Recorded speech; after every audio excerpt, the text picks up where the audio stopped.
Bueno, pues bienvenidas, bienvenidos. Muchísimas gracias por asistir a esta charla sobre producción. Antes de empezar, por eso, me voy a presentar un poco.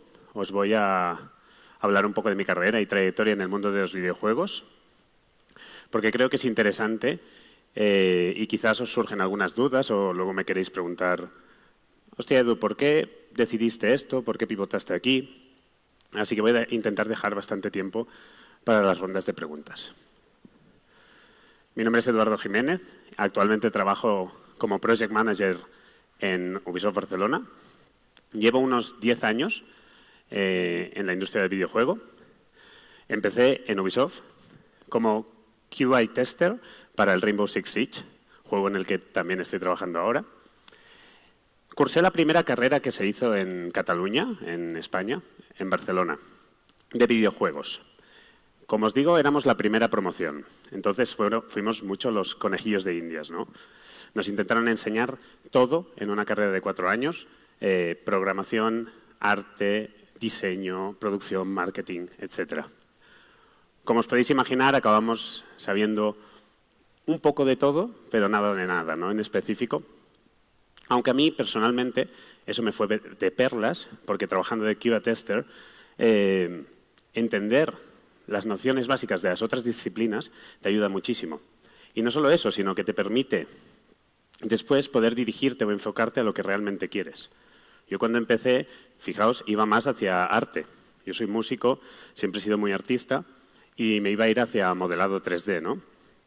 Pero entonces aquí, en Rainbow Six, vi lo que realmente significaba ser Project Manager o trabajar en roles de producción. Fue así cuando, no tanto porque me gustara más o no, sino porque pensé que encajaría muy bien, ¿no? Por mis soft skills y mis características con el rol, le pedí al Project Manager del proyecto si podía ser su asistente.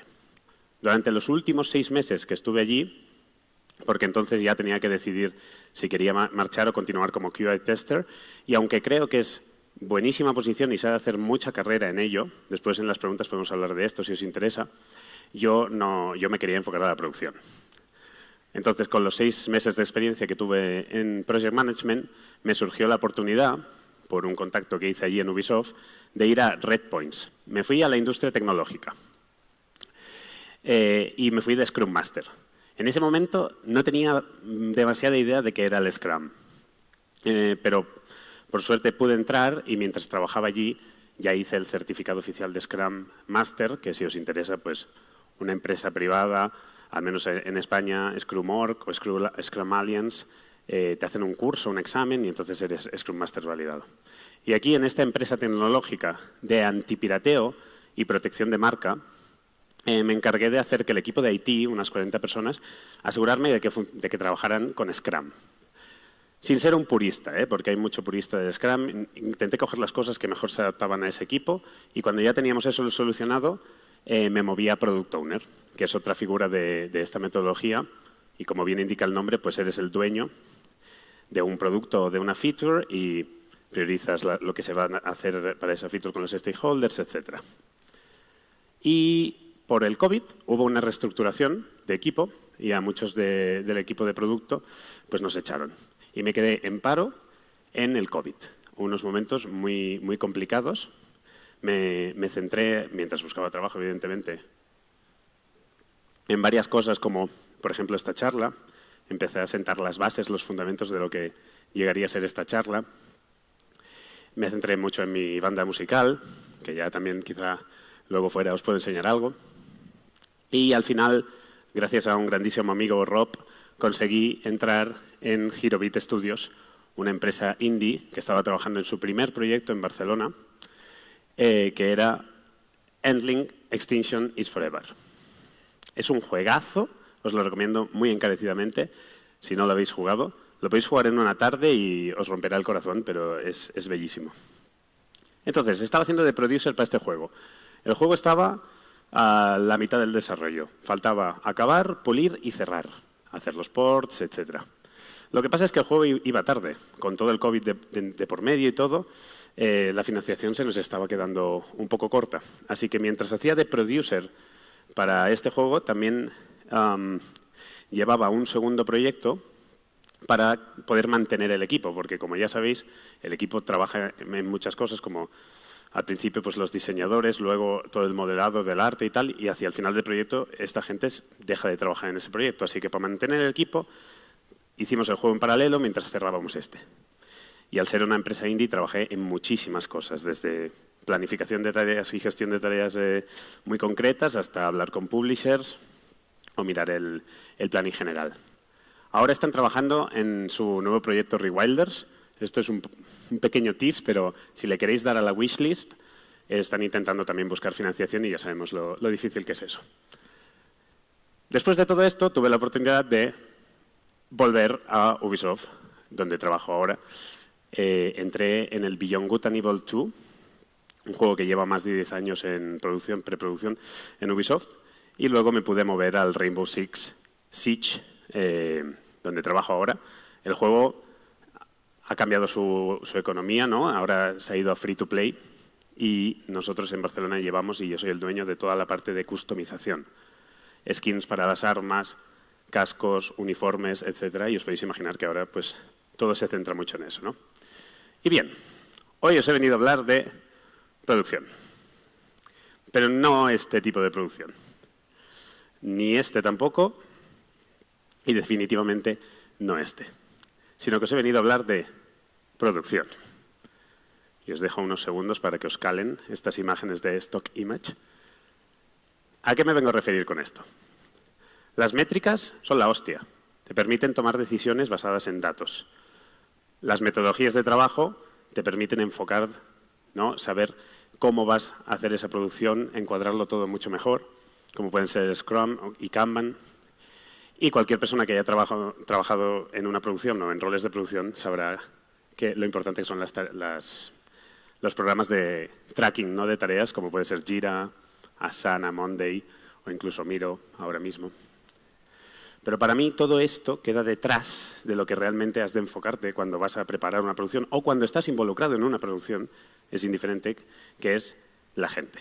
Y este es el título real de mi charla. Normalmente lo tengo en inglés.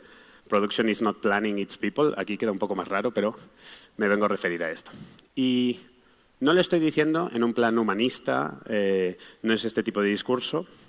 Os voy a dar datos de por qué centrarnos en la gente al final es lo más rentable y eficiente para cualquier empresa, producto o proyecto. Y todo tiene que ver, o está alrededor de este vocablo que veremos a continuación, que es la comunicación. Peter Drucker, que es uno de los fundadores del Project Management como lo conocemos hoy en día, calculó que el 60% de los problemas que pueden haber en una empresa o proyecto surgen de problemas de comunicación o comunicaciones defectuosas.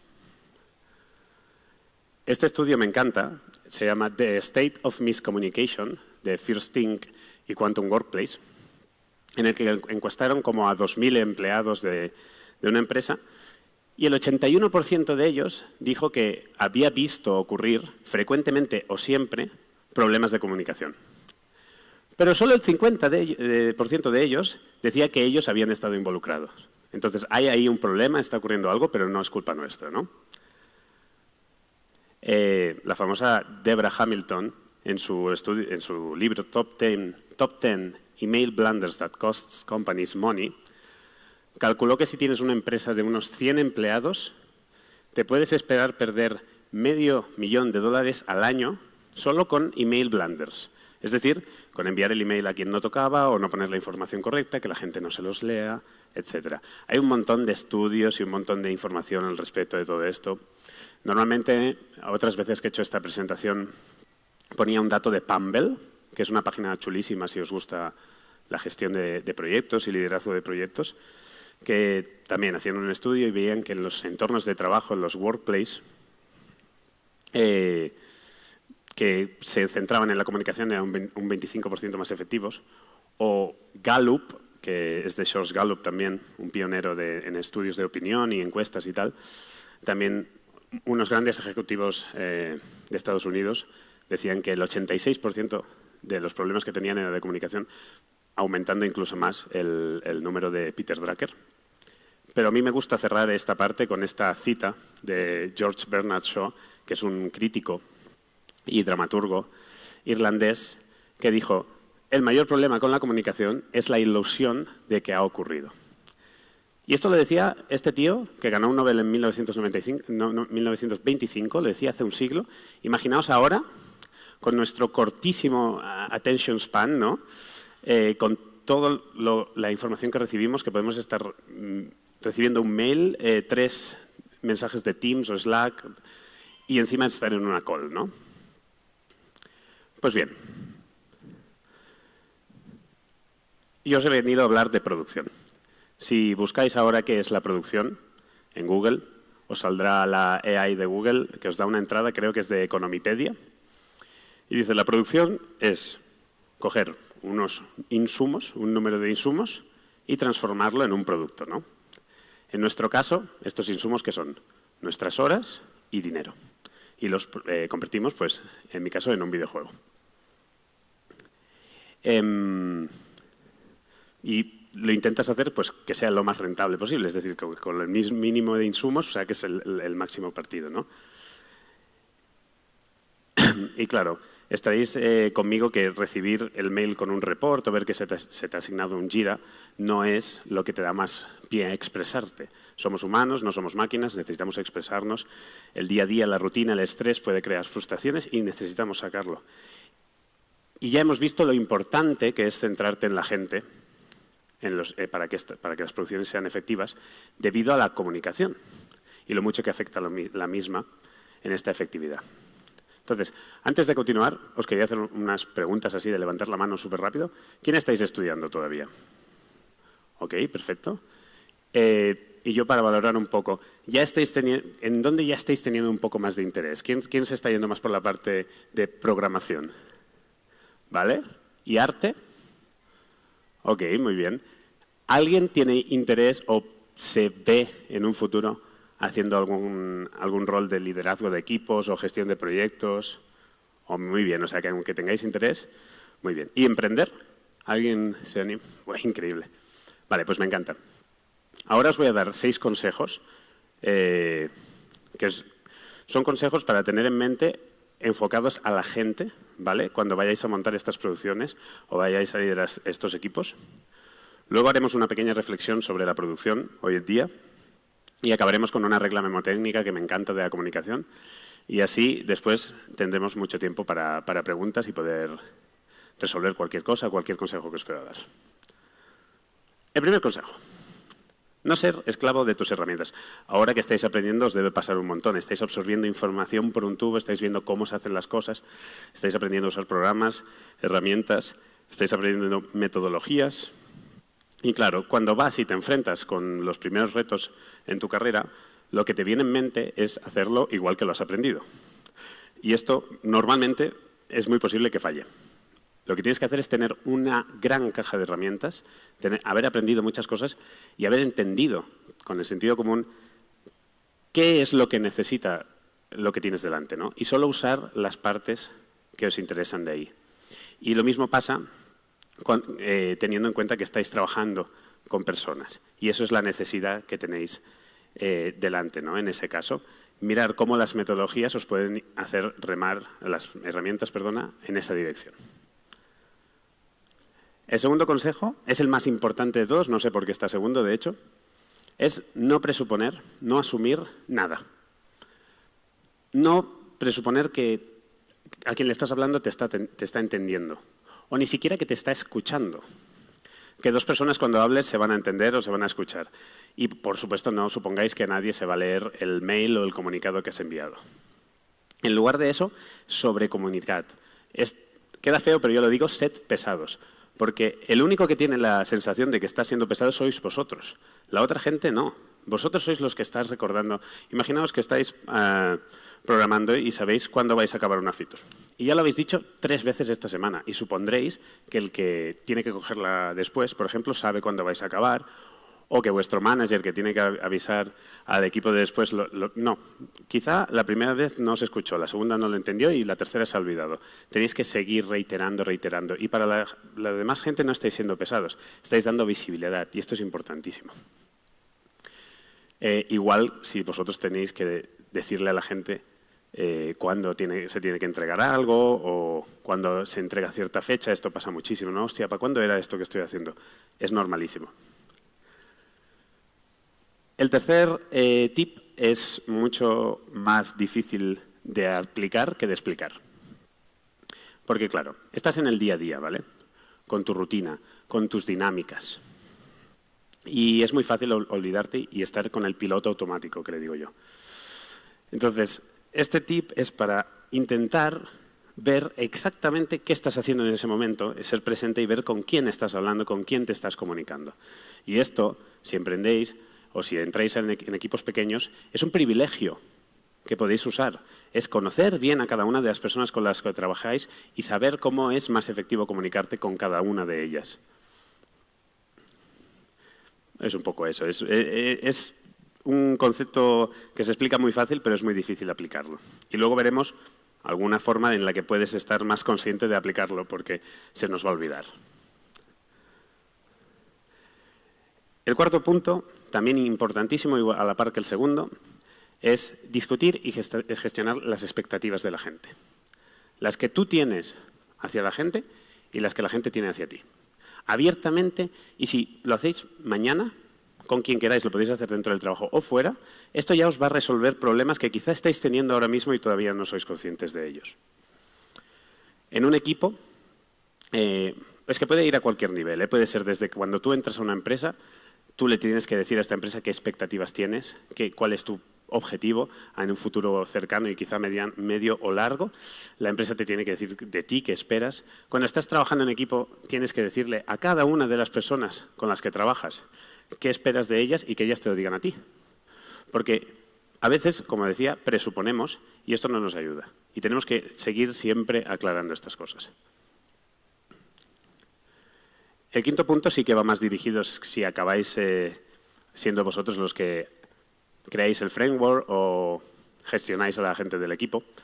Y es que al final, cuando estamos en este tipo de roles de gestión de proyectos o de producción, dejamos de comunicar para ser informadores, ¿no?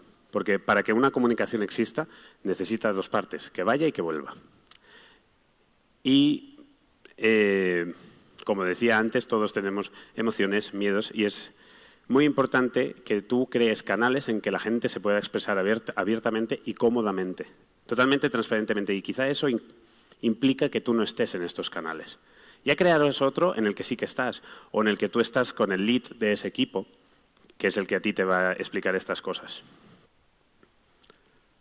Y finalmente, este también es gigante, porque, por ejemplo, yo qué sé, pregúntame qué tal estoy, por favor.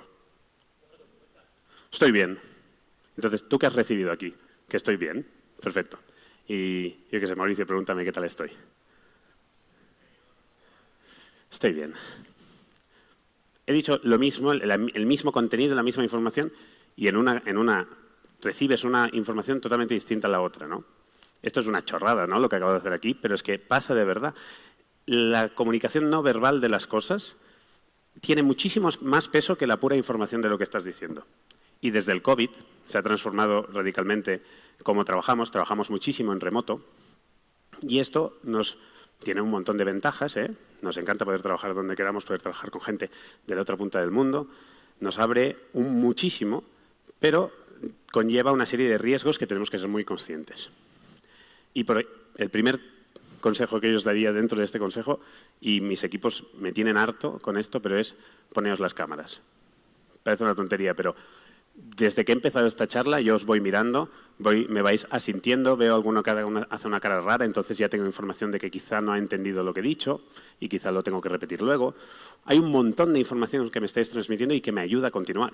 Si estuviera haciendo esto con vuestros iconitos del Teams o de la herramienta que fuera, bueno, yo ya me habría ido al pozo o ya habríamos colgado quizá. Y es importantísimo intentar dar toda la información. Si no puedes ponerte a la cámara, intenta desmutearte, a sentir, decir lo entiendo, poner un thumbs up, lo que quieras. Pero tienes que estar constantemente, como digo, no existe una comunicación unilateral. Siempre tiene que haber por las dos partes.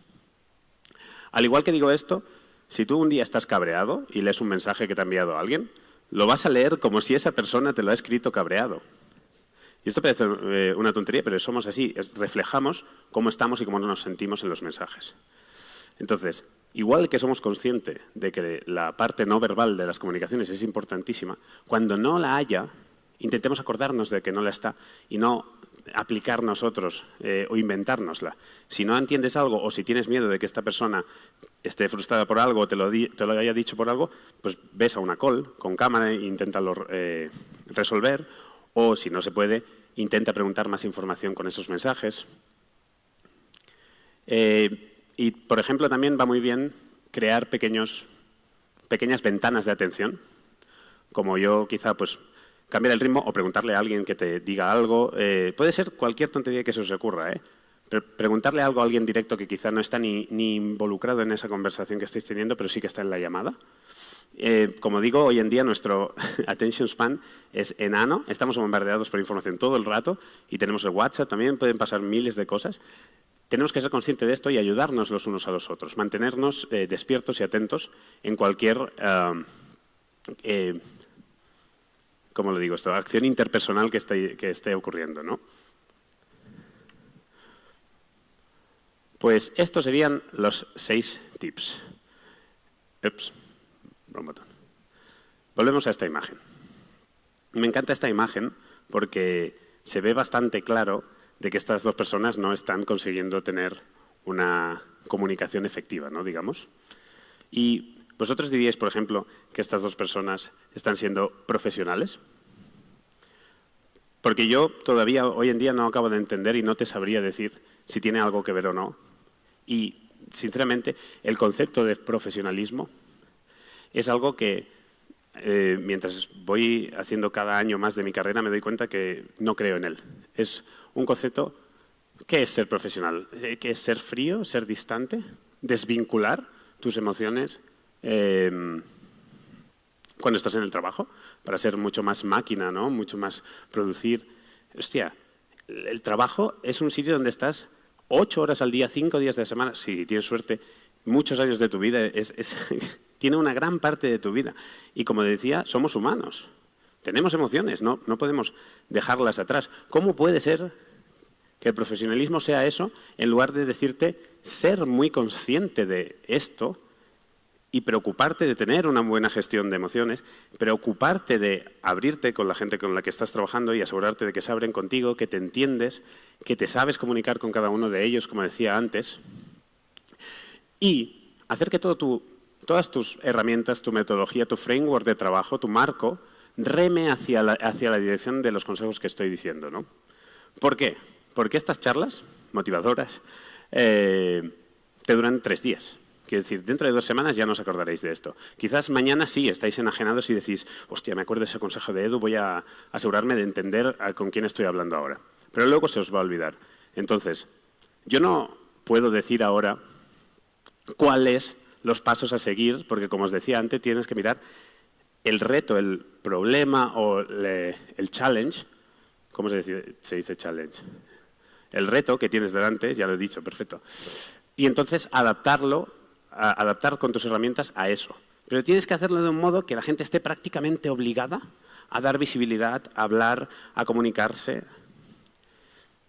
Y la producción, al final, este tipo de roles en los que quizá acabáis, no sé por qué han caído en una concepción de que es control, ¿no? Si un producer o un project manager tiene un dashboard que le dice que una tarea se ha estado 3 días encallada, stuck, ¿no? en un estado, y va a hablarle a la persona que la está haciendo, quizás se piensa que lo está haciendo por control, cuando tendría que ser totalmente distinto. Es visibilidad, es decir, hostia, necesitas algo, o decir, si no puedes, tenemos que avisar a la otra persona. Somos conscientes de que tenemos responsabilidades y que la gente tiene expectativas de lo que estamos haciendo, ¿no? La persona que va a coger esa tarea después tiene expectativas de que la va a recibir X días. Si no puedes, es tu responsabilidad ir y decirle a esta persona. Pero si nuestro marco de trabajo ya nos da una visibilidad enorme de esto y no permite que estas cosas se pasen por ahí, tenemos mucho ganado ya. Y tenemos que hacer que toda la gente confíe en el sistema que estamos creando, que es dificilísimo. Y al final, muchas veces, una cosa que a mí me ha ido muy bien, como decía antes, es ser pesado, es recalcar la importancia de lo que estás haciendo cuando estás en la daily y la gente está harta de tener un meeting de 5 minutos cada día. Pero ha invertido pongamos 15 minutos esa semana, ¿vale? Es miércoles. Y encuentras algo. Encuentras algo porque todo el mundo está diciendo lo que está haciendo y uno le dice, hostia, pues no había entendido eso. Tengo que cambiar lo mío. Quizás has ganado un día de trabajo.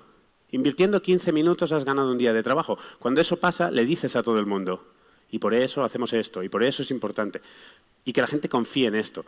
Porque si de algún modo siguen pensando que lo que haces es controlar, el control genera silencio. Es literalmente lo opuesto a lo que queremos conseguir. Mientras tanto, la confianza promoverá la comunicación, la visibilidad, la transparencia, etcétera. Voy a dejar aquí esta reflexión para luego, en rondas de preguntas, podernos enfocar mucho más en concreto a ejemplos que tengáis o cosas que os hayan surgido hasta ahora.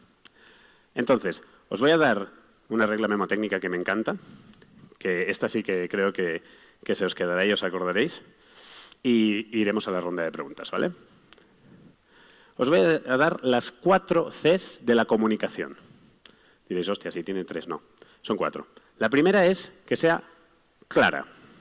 Clara significa que se entienda. Si no entiendes tú lo que estás comunicando o de lo que estás hablando, no irá a ningún sitio. Entonces, clara para que se entienda. Concisa para que se recuerde. Recortar todo lo que no sea esencial o lo que no necesite la audiencia a la que estás hablando en ese momento. Si no puedes, recórtalo en partes, repite 10 veces la primera parte, 10 veces la segunda, 10 veces la tercera y luego 10 veces más todo el completo. Si es un mail y tienes que dar muchísima información, pon un too long didn't read o un resumen al principio del mail diciendo los key points de lo que estás hablando y luego da toda la información. Entonces, clara para que se entienda, concisa para que se recuerde, completa para que llegue a todo el mundo por igual. Si estás en un meeting y alguien llega 10 minutos tarde, se va a quedar con una parte de lo que se ha hablado. Luego ese le va a explicar a otro y así la información se irá degenerando. Te tienes que asegurar de que todo el mundo está recibiendo la información completa. Haz parones, haz resúmenes. Hasta ahora hemos hablado de esto y se ha recalcado que esto. Al final de los meetings siempre tiene que haber un responsable. No tiene por qué ser el producer o el project manager. Puedes poner un responsable en cada meeting al principio del meeting, asegurándote de que esa persona al menos va a estar bien atenta, porque sabe que tiene que hacer los meeting notes o decir que tú lo dices al final. Al final le diremos a alguien que por favor ponga la minuta, ¿no?, del meeting que hemos tenido. Entonces tenemos clara para que se entienda, concisa para que se recuerde, completa para que llegue a todo el mundo por igual y consistente. No sirve de nada, como decía, venir un lunes, decir para cuándo, qué fecha es esa tarea en la que estamos trabajando y no volverlo a decir. Tienes que ser consistente, reiterativo. El ser humano aprende con reiteración. Y entonces tendríamos algo claro para que se entienda, conciso para que se recuerde, completo para que llegue a todo el mundo por igual y consistente para que se mantenga. Y aplicando lo que os estoy explicando, vamos a hacer un pequeño resumen de todo lo que he explicado. Como hemos visto, las métricas, las metodologías, las herramientas que usas en una producción son importantísimas, pero todo queda detrás de la gente y no a un nivel humanista, sino a un nivel de efectividad, porque hemos visto cómo la comunicación o la falta de ella puede afectar muy negativamente a la rentabilidad y la efectividad de un proyecto o un producto. Y si os tuviera que decir que os llevarais 3 cosas a casa hoy, es no olvidarnos de aplicar siempre el sentido común, porque al final la información y la vida nos arrolla y tenemos que parar, estar presentes, aplicar el sentido común, saber para qué estamos haciendo lo que estamos haciendo y con quién lo estamos haciendo. Tenemos que gestionar siempre expectativas, decirle tú lo que esperas de los demás y que te digan lo que esperan de ti. Y nunca, nunca, nunca presupongamos ni asumamos. Siempre sobrecomuniquémonos en lugar de eso. Y esto no es una responsabilidad de todos los que estemos trabajando en un proyecto, no solo del que esté en el rol de producción o de gestión. Y así, si hacemos esto, todos juntos podremos lograr una comunicación efectiva y ser más eficientes y rentables. Muchas gracias. Eduardo, muchísimas gracias. Vamos a dar entonces paso a nuestro espacio de preguntas y por último vamos a dar una beca a alguno de los participantes. Tenemos una pregunta por acá al inicio, entonces tenemos otra por acá, entonces comenzamos con ella, que fue la primera que levantó, y continuamos contigo. La dinámica, nos dicen su nombre y ya luego pues su pregunta. Eduardo, yo te voy a invitar a que nos corramos para el centro. Y tanto. Para que se sienta la conversación más cercana con Súper. ellos. Listo. Hola, un gusto. Me llamo Andrea. Hola, Andrea. Tengo dos preguntitas. Sí. Otra vez. La primera es que pues tú empezaste diciendo que empezaste como QA tester, Sí. ¿cierto? Desde una pues, ¿cómo se dice? Carrera que te daba muchos conocimientos, pero no uno centrado. Y pues terminaste como productor, ¿cierto? Sí. Entonces mi pregunta es, ¿qué conocimientos tuviste que adquirir en ese camino para llegar allá? Perfecto. A ver, lo bueno, lo comentábamos ayer, de hecho, el QC o QA, los testers, son una entrada muy buena siempre a la industria. La industria lo sabe y los pone como esto. Es decir, hay muchísimos roles de rotación en los testers, de gente que está saliendo de la carrera o de internships, ¿sabes? Becarios y cosas así, lo cual está muy guay, pero falta gente que realmente se quiera dedicar a eso, por una parte, y si a alguno de vosotros les interesa, no dudéis en hacerlo y crear carrera de esto es importantísimo, pero por otra parte, es una posición que te permite ver todas las disciplinas con las que trabajas. Y esto es súper útil. No es necesario, tú puedes acabar siendo producer, project manager sin saber de programación, ni de arte, ni de... Pero si lo entiendes, te ahorra tiempo. Al final te ahorra tiempo. Y como hemos visto, tiempo es uno de los insumos más importantes en una producción. Entonces, aparte de intentar entender bien todas las disciplinas que juegan parte en un proyecto, lo que puedes hacer es intentar tener muchas herramientas en tu bolsa. Aprender herramientas, para empezar, es decir, Excel, Jira, estas cosas, o sea, saberlas usar también te da un edge frente a otra gente que quizá quiera trabajar de lo mismo y te permite después poder adaptarlas mucho más rápido o hacer cosas que sean mucho más cómodas, ¿no?, para la gente. Como decía, tienes que dejarlo todo en bandeja para que se puedan comunicar muy fácil. Y si tus herramientas, tu metodología, aprender metodologías, Scrum, por ejemplo, es una grandísima idea, pero si no, mirar un poco qué es el Agile o qué se hacía antes del Agile. Es indagar un poco por tu parte, porque al final no sé o no conozco ahora en día tantos cursos que estén tan aplicados a esto. Yo acabo de cursar, por ejemplo, ahora un MBA, que es el Master en Business Administration, también viendo si me daría algo para lo que estoy haciendo, y la verdad es que no. Te da un entendimiento de las empresas. Pero para hacer Project Management al final es intentar tener muchas herramientas y luego ver cada cosa y aplicar solo lo necesario para el reto que tienes. Bueno, y la segunda pregunta es que, por ejemplo, muchas pequeñas empresas les es más fácil el tema de la comunicación, el tema de las dailies, ¿cierto? El tema de ¿cómo se llama? De todo este tema comunicacional, Sí. Pero ya en las grandes empresas donde pues obviamente las personas llegan a ser 100 y más, ¿cómo puede llegar a ser esto realmente? Pues y más que todo entre los diferentes grupos, por ejemplo, en muchas ocasiones llegan a haber problemas entre programadores y arte porque no se entienden. Sí, sí. Entonces es como, ¿cómo se puede llegar a solucionar este tema? Bueno, es que podríamos hacer una charla entera de esto y todavía no sabría la respuesta, porque en Ubisoft, por ejemplo, en mi equipo, trabajamos con Canadá, en España, trabajamos con Reino Unido, Alemania, Ucrania, y todo es gente que está trabajando dentro del mismo equipo, es decir, están dentro de la pipeline de producción de arte para customizables. Y es un esfuerzo grandísimo intentar que estas bases de comunicación y de equipo que he dicho se sigan manteniendo cuando te escalas tanto. Hay metodologías, que lo podéis mirar, que tratan de coger una metodología y escalarla a grandes números, a diferentes números de equipos o a muchas escalas en tu jerarquía, ¿no? Pero todavía no he visto nada que realmente funcione. Entonces, realmente la respuesta más fácil que se me ocurre es intentar que todo el mundo que está trabajando en el proyecto siga teniendo esto en mente e intentar que, bueno, digo todo lo que hemos explicado, intentar que funcione en las cosas pequeñitas, luego intentas que funcione en la escala superior y vas haciendo step by step, pero es que todavía ahora nosotros vamos cambiando la forma que tenemos de de gestionarnos entre todo este equipo enorme que trabajamos, de una manera 2 veces al año decimos, esto nos ha dado estos pros, pero tenemos estas contras, tenemos que reestructurar, mirar cómo lo hacemos. La verdad es que es un reto complicadísimo. Perfecto, continuamos con nuestra segunda pregunta. Eduardo, primero muchas gracias, bueno, soy Pipe Nieto, muchas gracias por compartirnos tu conocimiento, súper valioso, y el enfoque que le das a las habilidades blandas. Tengo 2 preguntas, la primera me la hacen mucho, y pues ya que nos contaste de tu historia y que has tenido la oportunidad de pasar por tecnología, proyectos indies y ahorita con Ubisoft, ¿qué diferencia hay entre ser project manager y producer? ¿Cierto? Sí, vale. La verdad es que a nivel de nomenclatura he visto que cada empresa se crea un poco lo que ellos necesitan. Y es importantísimo, cuando entras en una posición de estas, gestionar expectativas bien con quien vas a trabajar y decir, ¿qué esperas de mí como project manager? ¿Qué es para ti un project manager? En Ubisoft, por ejemplo, tienen como diferentes niveles o diferentes posiciones, las intentan poner más horizontal, y tienen project coordinator, si te encargas de gestionar tareas, hacer planning y tal, pero no llevas a gente.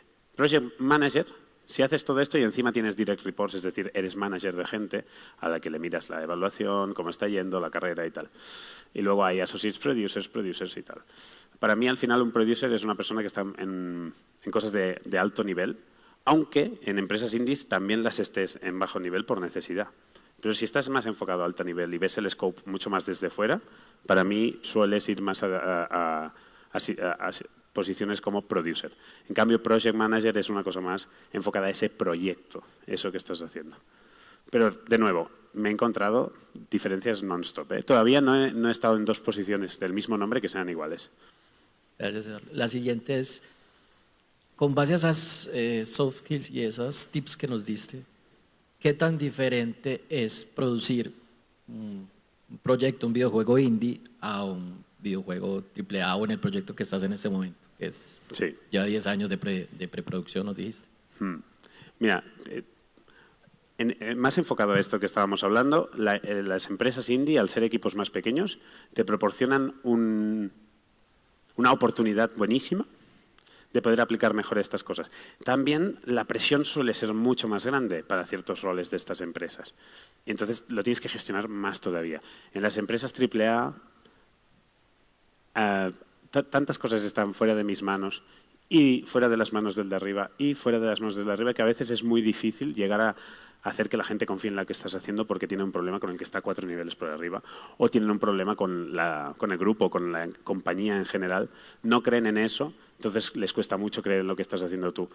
Y entonces lo que me ha ido muy bien aplicar normalmente es transformar la misma relación que tienes en una indie, que es mucho más fuerte, mucho más potente, conoces mucho más a cada persona con la que trabajas, a los AAA. Y entonces decir, me da igual lo que está pasando aquí arriba, nosotros hacemos esto, este es nuestro scope y aquí me gustaría que trabajemos así, que nuestra relación sea esta. No sé si, no responde mucho a la pregunta, pero te puedes imaginar. Perfecto, continuamos contigo. Tu nombre y tu pregunta. Hola Eduardo, ¿cómo estás? Bienvenido. Me llamo Esteban Romero. La pregunta es, si tuvieras que empezar desde cero hoy en la industria, ¿cuáles serían esos pasos específicos que darías precisamente para poder entrar a la industria? O sea, pero desde un punto de vista como si llevaras muchos años de experiencia en algo diferente, no sé, mesero, mensajero, etcétera, Sí. ¿cómo darías ese salto a la industria? Sí, al final lo que he visto que es muy útil es intentar tener un punto de entrada. Porque te puedes estar aprendiendo un montón de tiempo lo que vas a hacer, pero si no tienes un punto de entrada o contactos, al final, en mi experiencia, es dificilísimo. Cuando estáis estudiando, por ejemplo, a mí me pasó, te enfocas mucho en estudiar y en aprender y tal, y entonces llega el 4º año y te dicen, vamos a hacer prácticas en una empresa, y dices, oh, pero si no conozco, o sea, no sé ni qué empresas trabajan en mi ciudad, por ejemplo. Hay que hacer estudio de mercado, moverte, ir a cualquier tipo de meetups que hayan, conocer a gente, hacer contactos, explicar lo que tú tienes, aunque sea de otra industria o has hecho carrera en otra cosa, tú tienes unos valores y algo que puedes aportar, explicarlos. Y después, mucho más práctico que todo esto, que este es un consejo buenísimo, es de moverse. Que a mí me lo dijeron, pero es que no me llegaba. Estaba de estudiante y me decían, moveos, y yo pensaba, ya me moveré, ahora estoy haciendo exámenes, ¿sabes lo que te quiero decir? Y no, me debería haber movido más. Pero si tienes cualquier cosa que te puede proporcionar un punto de entrada a una empresa, eso es genial, porque ya estás dentro de la industria. Si este punto de entrada es una posición más miscelánea, que no te especifica tanto, si todavía no sabes a lo que te quieres dedicar, como por ejemplo testing, que es mucho más over the board, si voy y me pongo a programar, ya me estoy especificando, que luego hay mucho mundo dentro de eso también, ¿no? Pero entonces sí, lo más práctico que te puedo decir es intentar entrar de algún modo con contactos, conociendo a gente, sabiendo qué empresas hay, sabiendo dónde puedes tener una oportunidad y de ahí intentar ver realmente a lo que te quieres dedicar una vez estés dentro. Listo, continuamos Voy yo. entonces con la siguiente pregunta. Por acá. Bueno, Tu nombre y tu pregunta. soy Mauricio. Encantado, Mauricio. Edu, quisiera saber, ya vos en tu vasta experiencia, ¿qué notas en la gente con la que trabajas, en la que tú dices, hey, estoy haciendo muy bien mi trabajo como productor, estoy logrando eficiencia, la gente se está comunicando, Sí. pero que, o sea, ¿cómo te das cuenta que empezó a haber magia con ese equipo? Sí. En mi experiencia, y por ejemplo, voy a poner un caso más concreto para entendernos. Cuando entré en el Rainbow Six, venía con una parte de un equipo que estábamos trabajando en el Beyond Good and Evil 2. Entonces ya tenía una parte de este equipo como que sabían cómo me gusta trabajar y trabajar conmigo. 2 de ellos iban a empezar a hacer leads de equipos de artistas la primera vez que lo hacían. Y en el sitio donde íbamos ya habían 2 leads que estaban acostumbrados a trabajar como se trabajaba en Rainbow y un associate producer. Y ahí hay un choque enorme.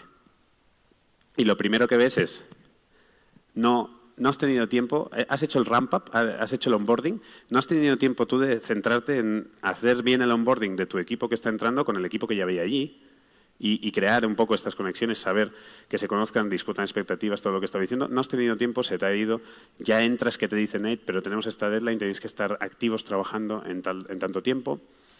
Y empiezas a ver que la comunicación se queda en esta parte y en esta parte.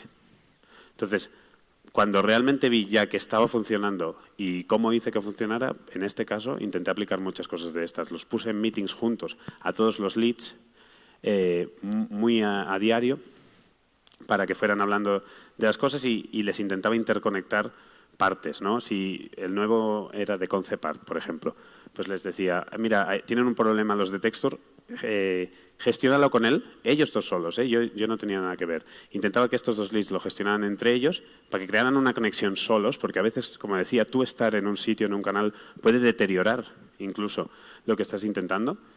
Y vi que estaba funcionando cuando ya la comunicación era totalmente entre todos, no habían por pequeñas partes. O si las habían, luego se lo comunicaban. Entre los equipos hay un montón, ¿no? De cuchicheo, de tal.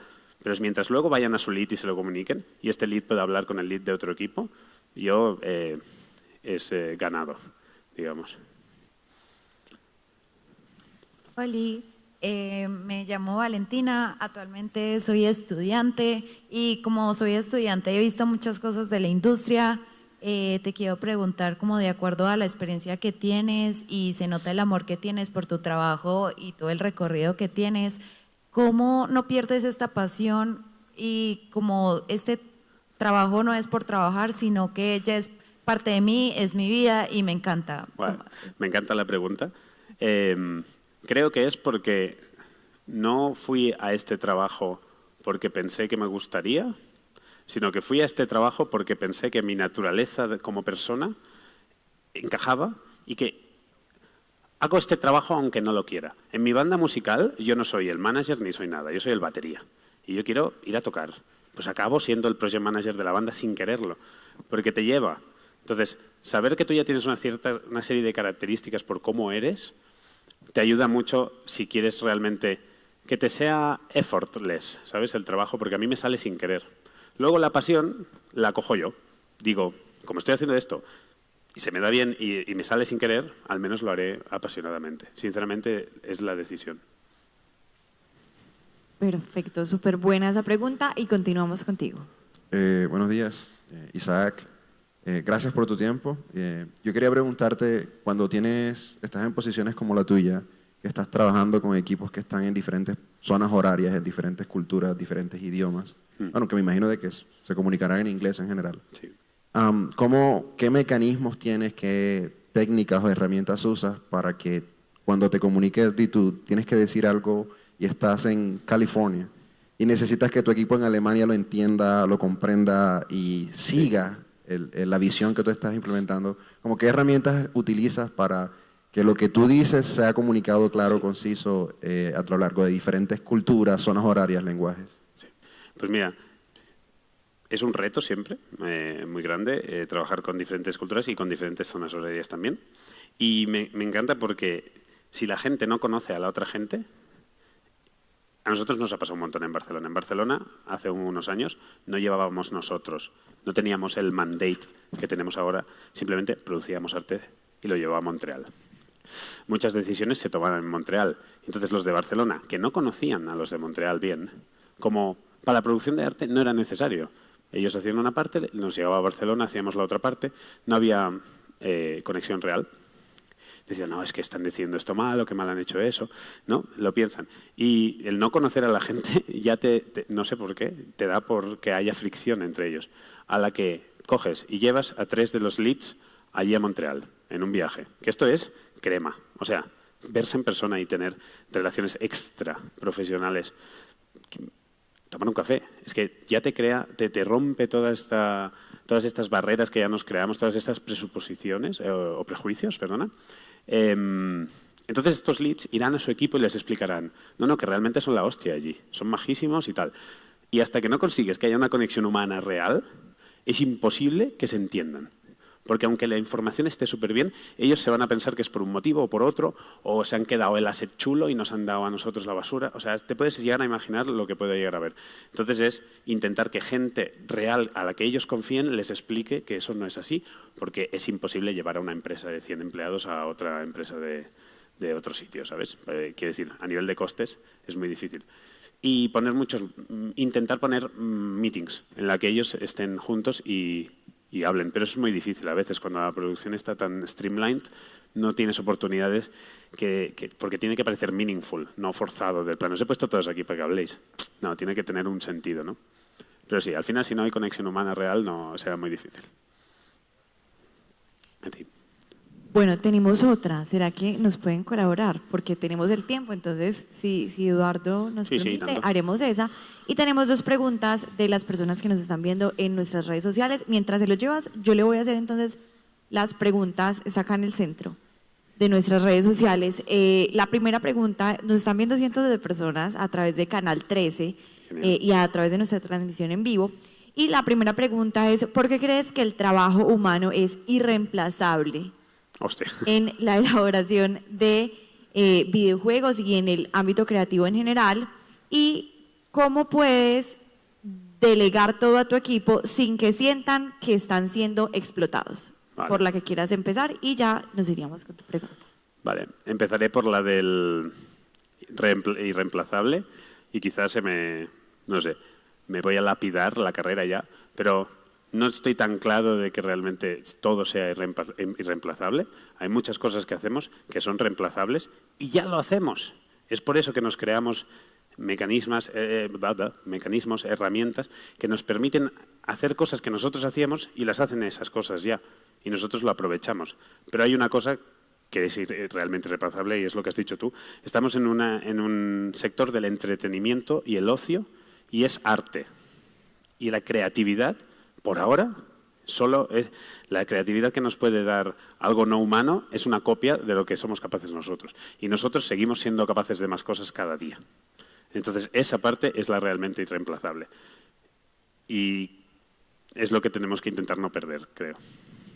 Perfecto. Y la segunda. Y la segunda pregunta, ¿me la recuerdas, por favor?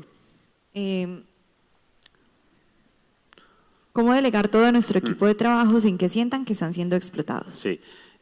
Realmente, a mí eso pasa muchas veces, si la gente tiene una falta de información, porque tu trabajo, si eres manager de un equipo, es intentar protegerlos, o debería ser así, ¿no? Las jerarquías, el de arriba, protege el de abajo para que el de abajo pueda centrarse en lo que está haciendo. Y así todos vamos, porque si estamos preocupados por lo que está pasando arriba, vamos sin rumbo y no sabemos a dónde vamos. Y cuando a un equipo le falta información, aunque sea a propósito que le falta, porque no le quieres preocupar, no le quieres generar angustias, no quieres que sepan que se está yendo al carajo la milestone, pero cuando si empiezan a tener esta sensación de no, es que estamos trabajando demasiado o no nos gusta hacia dónde estamos yendo y tal, darles un poco de información y de contexto de lo que pasa arriba suele ser muy útil, para que sepan el contexto. Y también que si realmente se sienten explotados, es que algo estás haciendo mal tú. La gente tiene que trabajar de una forma que se sienta muy sostenible. Y eso es lo que al final a ti te dará valor. Porque si la gente trabaja, se quema, se va, no estás construyendo talento, bueno, etcétera. Perfecto. Y finalizamos entonces con tu pregunta. Hola Eduardo, soy Gabriel y quería saber, yo soy estudiante y quería saber si de pronto tú sabes, yo quisiera estudiar eso de desarrollo de videojuegos y fuera del país para saber si de pronto tuvieras alguna universidad, alguna escuela que me pudieras recomendar. La verdad es que ahora mismo no controlo mucho, sé mucho las escuelas que han ido surgiendo en el ámbito español y más centrado realmente en la zona en la que me muevo yo en Barcelona. Pero sí que sé que esto está en auge ahora mismo, ¿no? En muchas escuelas. Yo intentaría mirar escuelas que también me puedan beneficiar de algún modo más práctico al final, que tengan una bolsa de trabajo con otras empresas, ¿no? Del plan que te aseguran que vas a hacer una práctica en una empresa que tú te interese o cosas así. Porque la verdad es que a nivel online y cosas así no controlo nada, lo siento.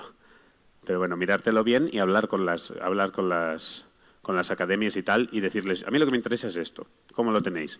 Y ver que te lo puedan brindar.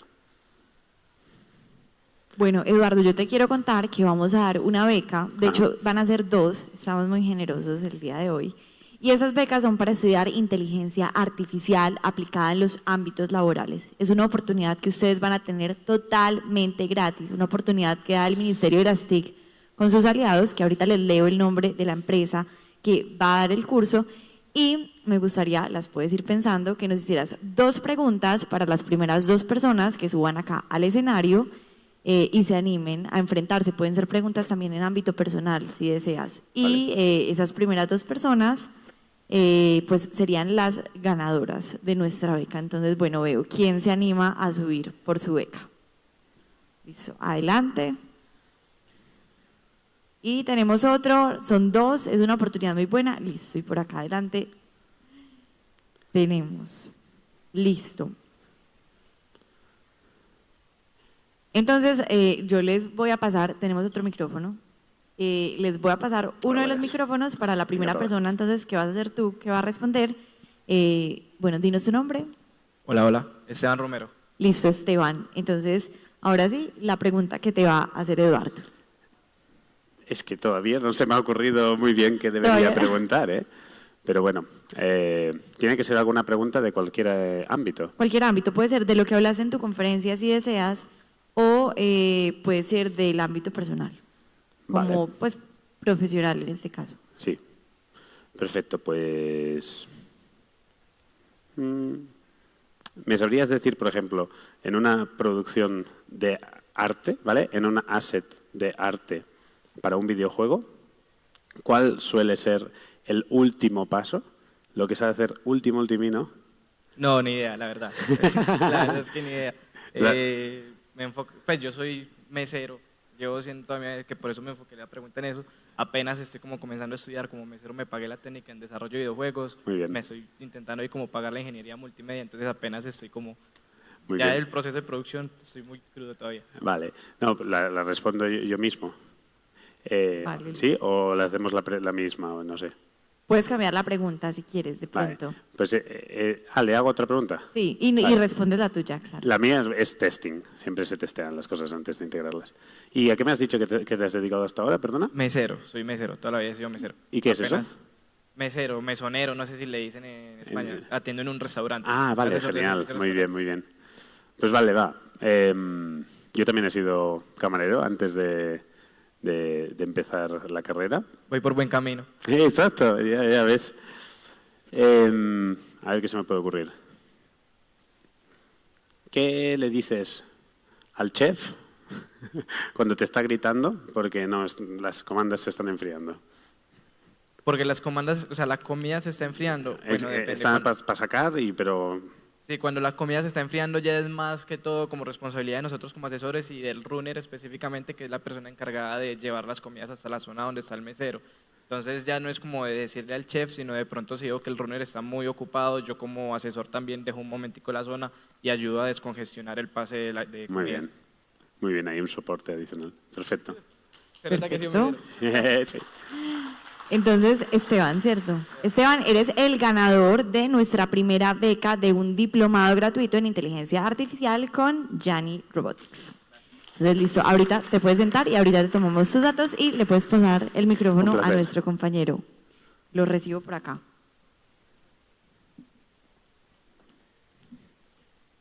Listo, ¿cuál es tu nombre? Cuéntanos un poquito de ti, ¿qué te conecta hoy con nosotros acá en Colombia 4.0? Bueno, yo soy software engineer, soy tech lead en una empresa americana, pero vivo aquí en Medellín y trabajo remotamente. Y estoy, no sé, interesado en todo el tema productivo y como pues soy lead, todo ese tema de la comunicación me interesa porque tengo gente en Asia y tengo gente en Latinoamérica y pues por eso la pregunta, ¿no? Sí. Entonces sí. por eso. Muy bien. Pues estoy acá. Pues...